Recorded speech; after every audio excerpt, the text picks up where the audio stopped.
Welcome to electrical wings. I am your friend Haresh and आज हम बात करेंगे अर्थिंग सिस्टम के टॉपिक पर। राइट, आज का ये दूसरा सेशन है अर्थिंग सिस्टम के रिलेटेड। फर्स्ट सेशन में हमने सीखा था डिफरेंट टाइप्स के अर्थिंग सिस्टम कौन से होते हैं। राइट, जैसे कि टीएन सिस्टम है, टीटी सिस्टम है, आईटी सिस्टम है। राइट, सो आज के सेशन में हम कंटिन्यू करेंगे अर्थिंग सिस्टम को। ओके, आज के सेशन में हम सीखने वाले हैं सोइल की रेजिस्टिविटी क्या होती है, उसके ऊपर कौन से फैक्टर्स जो हैं वो अफेक्ट करते हैं। Okay, touch and step potential क्या होता है। ओके, जीपीआर का मीनिंग क्या है एंड ह्यूमन बॉडी का रेजिस्टेंस कितना है और उसके ऊपर करंट कैसे इफेक्ट करता है। Right, so let's begin. Okay, ये आपको जो फिगर दिख रहा है, इस फिगर में आप देख सकते हैं ये फिगर जो है वो IEEE जो कि अर्थिंग सिस्टम का स्टैंडर्ड है वहाँ से लिया गया है। राइट, सो फर्स्ट वन है metal to metal touch voltage. Okay, so आपका जो सिस्टम है उसके अंदर डिफरेंट मेटल पार्ट अवेलेबल है। राइट, फर्स्ट मेटल जो है वो डिफरेंट पोटेंशियल पे है, सेकंड मेटल जो है वो डिफरेंट पोटेंशियल पे। राइट, सो डिफरेंट पोटेंशियल पे जो मेटल अवेलेबल है उसको आप टच करते हैं by hand to hand, then क्या होगा, वोल्टेज डिफरेंट होने के कारण आपके अंदर से करंट फ्लो होगा, देन आपको टच वोल्टेज के हिसाब से आपको शॉक लग सकता है। राइट, सो ये आपका हो गया metal to metal touch potential. Step and touch potential का मीनिंग हम डीप में देखेंगे नेक्स्ट। राइट, मेश वोल्टेज जो है उसका मीनिंग क्या होता है कि आपका जो सिस्टम है उसके अंदर मैक्सिमम वोल्टेज जहाँ पे प्रेजेंट है एंड उसको आप टच करते हैं देन उसको कहते हैं मैश वोल्टेज। राइट, सो ये आपका हो गया। नेक्स्ट वन हम देखेंगे सॉइल की रेजिस्टिविटी। राइट, सो सॉइल की रेजिस्टिविटी का मीनिंग है कि जहाँ पे आपने अर्थ इलेक्ट्रोड जो है वो सॉइल के अंदर आपने इंसर्ट किया हुआ है, लगाया हुआ है। राइट, तो जब भी फॉल्ट होता है देन क्या होगा कि अर्थिंग रोड जो है, अर्थिंग इलेक्ट्रोड जो है उसके अंदर से करंट पास होगा और सॉइल जो है उस करंट को एब्जॉर्ब करना चाहिए। राइट, सो अगर सॉइल की रेजिस्टिविटी जो है वो ज़्यादा है, राइट, यानी कि सॉइल की जो करंट एब्जॉर्ब करने की जो कैपेबिलिटी है वो कम है, देन क्या होगा कि वो प्रॉपरली जो करंट फॉल्ट करंट है उसको एब्जॉर्ब नहीं कर पाएगा। राइट, सो सॉइल की करंट कंडक्ट करने की जो कैपेबिलिटी है या उसकी कैपेबिलिटी कम है या उसकी रेजिस्टिविटी ज़्यादा है, देन उसको कहेंगे सॉइल रेजिस्टिविटी। ओके, सो सॉइल की रेजिस्टिविटी जितनी कम होगी यानी कि सॉइल की कंडक्टिविटी जितनी ज़्यादा होगी उस अमाउंट से वो ज़्यादा करंट को एब्जॉर्ब करेगा। राइट, इजीली वो करंट को एब्जॉर्ब कर लेगा और आपको शॉक नहीं लगेगा। राइट, सो सॉइल की रेजिस्टिविटी के ऊपर कुछ फैक्टर्स जो है वो अफेक्ट करते हैं सॉइल की रेजिस्टिविटी को। राइट, पहले हम सॉइल का मॉडल देख लेते हैं। ये सॉइल का मॉडल है। राइट, सो इसके अंदर आप सी जो देख रहे हैं वो सॉइल का चार्जिंग करंट है। डिफरेंट स्टेज पे उसका डिफरेंट रेजिस्टेंस है, जैसे कि R1, R2, R3, R4। Right, ये आपको जो ये आर्किंग होर्न दिख रहा है उसका मीनिंग है डिफरेंट जगह पे वोल्टेज ग्रेडियंट होने की वजह से अगर वो वोल्टेज जो है वो एक पर्टिकुलर वैल्यू से बढ़ जाता है देन क्या होगा, उसके अंदर स्पार्क होगा। राइट, सो फर्स्ट वन जो है वो मॉइस्चर कंटेंट का इफेक्ट क्या होता है सॉइल की रेजिस्टिविटी के ऊपर। राइट, सो आपका जो सॉइल है अगर उसके अंदर मॉइस्चर कंटेंट ज़्यादा है देन क्या होगा कि उसकी कंडक्टिविटी ज़्यादा रहेगी और रेजिस्टिविटी कम रहेगी। राइट, सो नॉर्मल कंडीशन के अंदर यानी कि अगर ड्राई वेदर है देन सॉइल के अंदर जो मॉइस्चर कंटेंट है वो 10% जितना आपको भी देखने को मिलेगा, और अगर वेट कंडीशन है यानी कि रेनी सीजन है देन सॉइल के अंदर मॉइस्चर कंटेंट जो है वो 35% तक देखने को मिलेगा। Okay, so simple is the higher the moisture content lower the resistivity, right, and more conductivity. Okay, so wet organic soil है देन आपको रेजिस्टिविटी एवरेज कंडीशन में 10 ओहम मीटर मिल सकता है, मॉइस्ट कंडीशन में है देन 100 ओहम मीटर मिल सकता है, dry soil है देन 1000 ओहम मीटर मिल सकता है, अगर बेड रॉक है हाईली रेजिस्टिव है देन मैक्सिमम आपको 10,000 ओहम मीटर मिल सकता है। ये जो टेबल है ये IEEE में से लिया गया, ये फिगर भी IEEE का है। तो यहाँ पे हम जो सारी बात कर रहे हैं वो अकॉर्डिंग टू स्टैंडर्ड बात कर रहे हैं। राइट, सो आपको कोई कंफ्यूजन नहीं होना चाहिए। सेकंड वन जो है वो टेम्परेचर का इफेक्ट है। राइट, सॉइल की जो रेजिस्टिविटी है उसके ऊपर टेम्परेचर का भी इफेक्ट पड़ता है। ओके, सो सॉइल की जो रेजिस्टिविटी है उसका जो टेम्परेचर कोएफिशिएंट है वो नेगेटिव टेम्परेचर कोएफिशिएंट है।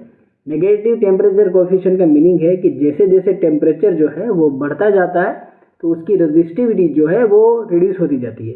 राइट, जैसे जैसे टेम्परेचर जो है वो डाउन होता जाएगा यानी कि फ्रीज कंडीशन पे जा रहे हैं हम, देन सॉइल की रेजिस्टिविटी जो है वो बढ़ती जाती है। राइट, पॉजिटिव टेम्परेचर कोएफिशिएंट का मीनिंग इससे उल्टा होता है, जैसे जैसे टेम्परेचर बढ़ रहा है वैसे वैसे रेजिस्टेंस भी बढ़ रहा है और टेम्परेचर अगर डाउन हो रहा है देन रेजिस्टिविटी भी डाउन हो रही है, राइट।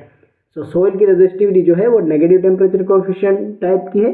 देन अगर सोइल का टेम्परेचर जो है वो 0 सेल्सियस की तरफ बढ़ रहा है देन क्या होगा कि उसकी रेजिस्टिविटी जो है वो एकदम सर्ज करेगी या ज़्यादा बढ़ जाएगी, राइट। सो ये टेम्परेचर का इफेक्ट हो गया सोइल की रेजिस्टिविटी के ऊपर, राइट। सो नेक्स्ट वन है वोल्टेज ग्रेडियंट का इफेक्ट क्या आता है। जैसे कि हमने इस फिगर में देखा कि डिफरेंट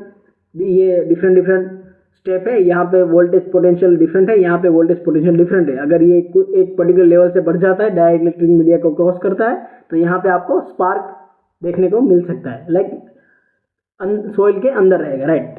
सो ये सोइल के ऊपर वोल्टेज ग्रेडियंट का ये इफेक्ट हो गया, ओके। नेक्स्ट वन है करंट मैग्नीट्यूड का इफेक्ट क्या रहता है, ओके। सो जब भी फोल्ड करंट होगा और वो करंट जो है वो इलेक्ट्रोड के अंदर से पास होगा, राइट। सो जब करंट पास हो रहा है इलेक्ट्रोड के अंदर से तो वहाँ पे हीट जनरेट होगी due to I2R losses, right. So heat जो जनरेट हो रही है उसकी वजह से क्या होगा कि सराउंडिंग जो सोइल है उसके अंदर जो मॉइस्चर कंटेंट प्रेजेंट है वो वेपराइज होगा, राइट। सो मॉइस्चर कंटेंट जो है वो वेपराइज हो रहा है, देन क्या होगा ये रेजिस्टिविटी जो है वो बढ़ रही है, राइट। सो इसको कहेंगे कि सोइल के ऊपर ये करंट की ये इफेक्ट होती है, उसका मॉइस्चर कंटेंट वेपराइज होने लगता है और सोइल की रेजिस्टिविटी जो है वो बढ़ने लगती है, राइट। सो सोइल के ऊपर करंट का ये इफेक्ट होता है, ओके। लास्ट वन है अगर सोइल की रेजिस्टिविटी कम है और आपको उसको बढ़ाना है, उसकी कंडक्टिविटी को इम्प्रूव करना है, राइट। सो उसका हम आर्टिफिशियल ट्रीटमेंट करते हैं। आर्टिफिशियल ट्रीटमेंट करने के लिए उसके अंदर मटेरियल्स यूज किए जाते हैं, जैसे कि सोल्ट है, ओके, सॉफ्ट कोक है, चारकोल है, क्लोराइड है, सोडियम कार्बोनेट है। सो ये सारे मटेरियल जो केमिकल कंपोजिशंस हैं इसका यूज करके हम सोइल की रेजिस्टिविटी को कम कर सकते हैं और कंडक्टिविटी को बढ़ा सकते हैं, राइट। ये जो आप ग्राफ देख रहे हैं ये IEEE में से लिया गया है, ओके। सो इस ग्राफ में आप देख सकते हैं डिफरेंट कर्व्स जो है उसको रिप्रेजेंट किया गया है। फर्स्ट कर्व जो है वो सोल्ट को रिप्रेजेंट कर रहा है, राइट। सो जैसे जैसे सोल्ट का परसेंटेज जो है वो सोइल के अंदर बढ़ रहा है देन रेजिस्टिविटी डाउन हो रही है। सोल्ट का जो परसेंटेज है वो सोइल के अंदर कम है देन रेजिस्टिविटी बढ़ रही है।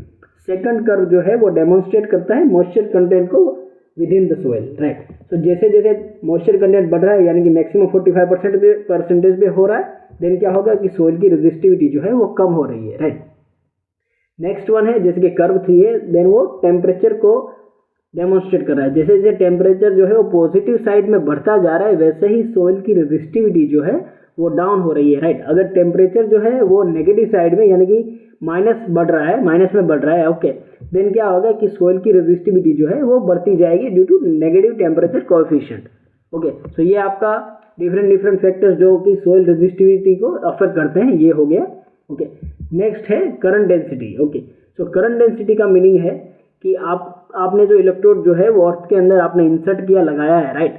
सो आपका जो सिस्टम जो है उसका जितना भी मैक्सिमम फोल्ट करंट होगा जो कि अर्थ इलेक्ट्रोड के अंदर से पास होना है और वो जो करंट है वो सोइल को एब्जॉर्ब करना है यानी कि अर्थ के अंदर डिसिपेट होना है, राइट। सो करंट जो है जो कि सोइल के अंदर डिसिपेट होना है, सो सोइल की भी एक पर्टिकुलर कैपेसिटी रहती है कि वो इतना करंट एब्जॉर्ब कर सकता है, राइट। अगर वो उसकी कैपेसिटी ज़्यादा है तो मैक्सिमम कैपेसिटी है कि सोइल का जो करंट डेंसिटी है वो 200 ampere per metre square for 1 second से बढ़ना नहीं चाहिए। ये एक पर्टिकुलर जो स्टडी है उसके ऊपर से निकाला गया है, राइट। सो क्या होगा कि जब भी आपका फोल्ट होगा, फोल्ट करंट जो है वो इलेक्ट्रोड के अंदर से पास हो रहा है, ओके। सो क्या होगा कि उसका सराउंडिंग का मॉइस्चर जो है वो वेपराइज हो जाएगा, रेजिस्टिविटी बढ़ जाएगा, राइट। सो मैक्सिमम अमाउंट जो है वो करंट इलेक्ट्रोड के अंदर से पास हो रहा है और I2R लॉसेस हो रहे हैं, टेम्परेचर बढ़ रहा है, देन उस टेम्परेचर के हिसाब से क्या होगा कि आपका जो इलेक्ट्रोड है वो डैमेज हो सकता है, मेल्ट हो सकता है, राइट। सो करंट डेंसिटी को हमें कैलकुलेट करना है। आपका सिस्टम का जो मैक्सिमम फोल्ट करंट है वो इलेक्ट्रोड के अंदर से पास होगा, तो उस हिसाब से आपको इलेक्ट्रोड का कैलकुलेशन एंड डिजाइन करना है, राइट। सो ये करंट डेंसिटी का डेफिनेशन हो गया। नेक्स्ट वन है ground potential rise, okay. So ground potential rise कहते हैं उसी को कहते हैं जिसे फोल्ट करंट, अगर नॉर्मल कंडीशन में क्या होता है आपका जो इलेक्ट्रोड है वो जीरो पोटेंशियल पे है with respect to remote earth, right, क्योंकि सब इक्विपोटेंशियली बॉन्डेड है, ओके। सो फोल्ट कंडीशन में क्या होता है कि जब भी आपका फोल्ड करंट जो है वो इलेक्ट्रोड के अंदर से पास करेगा, राइट। सो इलेक्ट्रोड का एक स्पेसिफिक रेजिस्टेंस रहता है एंड करंट उसके अंदर से पास हो रहा है जो कि फोल्ड करंट है। So I into R is equal to V. So particular आपका जो अर्थिंग इलेक्ट्रोड है उसके अक्रॉस में एक वोल्टेज होगा, राइट। सो उस वोल्टेज, वहाँ पे एक वोल्टेज है और रिमोट अर्थ में जो इलेक्ट्रोड लगा हुआ है वो जीरो पोटेंशियल पे, राइट।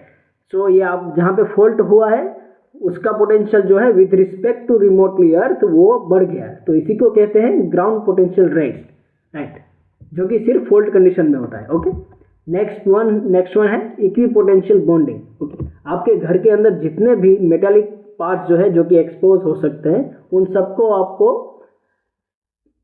मेन अर्थिंग के साथ कनेक्ट करके रखना है और इक्विपोटेंशियल पे रखना है, यानी कि जीरो वोल्टेज पोटेंशियल पे आपको रखना है। सो ये आप फिगर में देख सकते हैं, जैसे कि आपके गैस का पाइपलाइन हो गया जो कि मेटालिक स्ट्रक्चर है। ओके, कंडक्टिविटी कंडक्ट कर सकता है, तो इसको भी अर्थ किया गया है। ओके, वाटर सर्विस का पाइपलाइन है वो जो कि मेटालिक स्ट्रक्चर है उसको भी अर्थ किया गया है। और ये कोई डिफरेंट, यानी कि फ्रिज का आउटर मेटालिक बॉडी पार्ट है उसको भी अर्थ किया गया है, राइट। तो ये सारे जो कि एक्सटर्नल कंडक्टिव पार्ट जो है उन सबको जीरो पोटेंशियल पे रखा जाता है, राइट। सो इसी को कहते हैं equipotential bonding. Okay, next one है touch potential. Okay, so touch potential का मीनिंग है, जैसे अर्थिंग रोड है, फोल्ड कंडीशन में है, इसके अंदर से करंट पास हो रहा है, राइट। अर्थिंग रोड का एक पर्टिकुलर रेजिस्टेंस रहेगा, then I into R is equal to V. So fault condition पे यहाँ पे एक वोल्टेज जनरेट होगा यहाँ पे with respect to ground. So अगर यहाँ पे आप टच करते हैं in the fault condition, then आपको टच पोटेंशियल के हिसाब से आपको आपके अंदर करंट फ्लो होगा एंड आपको शॉक लगेगा, राइट। सो ये आपका जो है, आपका हैंड इधर है एंड फुट इधर है। ओके, सो आपके अंदर से ये करंट पास होगा। ये फिगर है आपका, यहाँ पे आप देख सकते हैं एंड ये उसका जो है वो इक्विवेलेंट सर्किट है।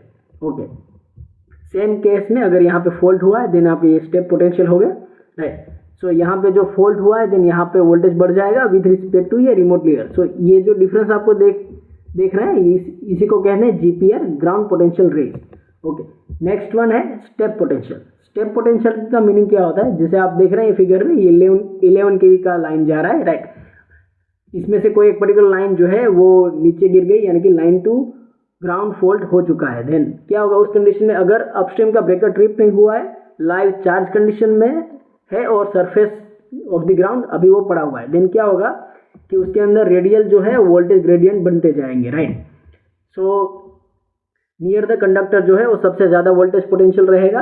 ओके, जैसे जैसे हम दूर जाएंगे वैसे वैसे क्या होगा कि वोल्टेज ग्रेडियंट के हिसाब से पोटेंशियल जो है वो कम होता जाएगा, राइट। तो अगर आपको पता नहीं है और अगर वहाँ पे लाइन टू ग्राउंड फॉल्ट हो चुका है, ओके, एंड आप वहाँ पे चल रहे हैं, ओके, सो अगर आपका फीट 1 मीटर के डिस्टेंस पे है और आपने यहाँ पे जैसे कि देख सकते हैं ये 9 kV है, okay, and 7 kV in between आपका जो फुट है वो 9 एंड 7 kV के बीच में है, देन आपको 2 वोल्टेज का जो डिफरेंस है उस हिसाब से आपको शॉक लग सकता है। तो इसी को कहते हैं स्टेप पोटेंशियल।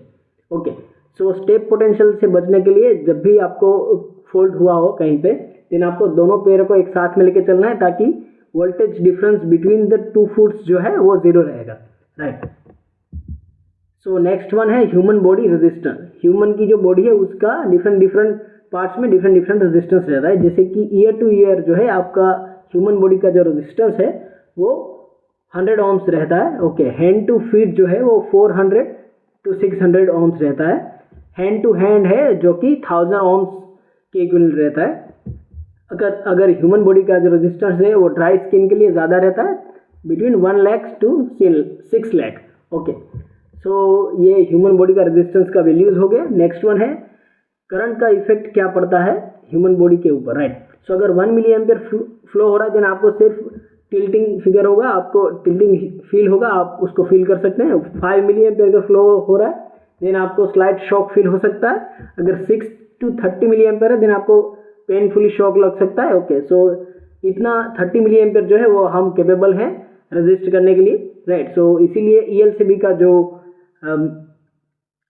वैल्यू रहता है उसमें 30 मिली एम्पियर पे वो सेट रहता है, राइट।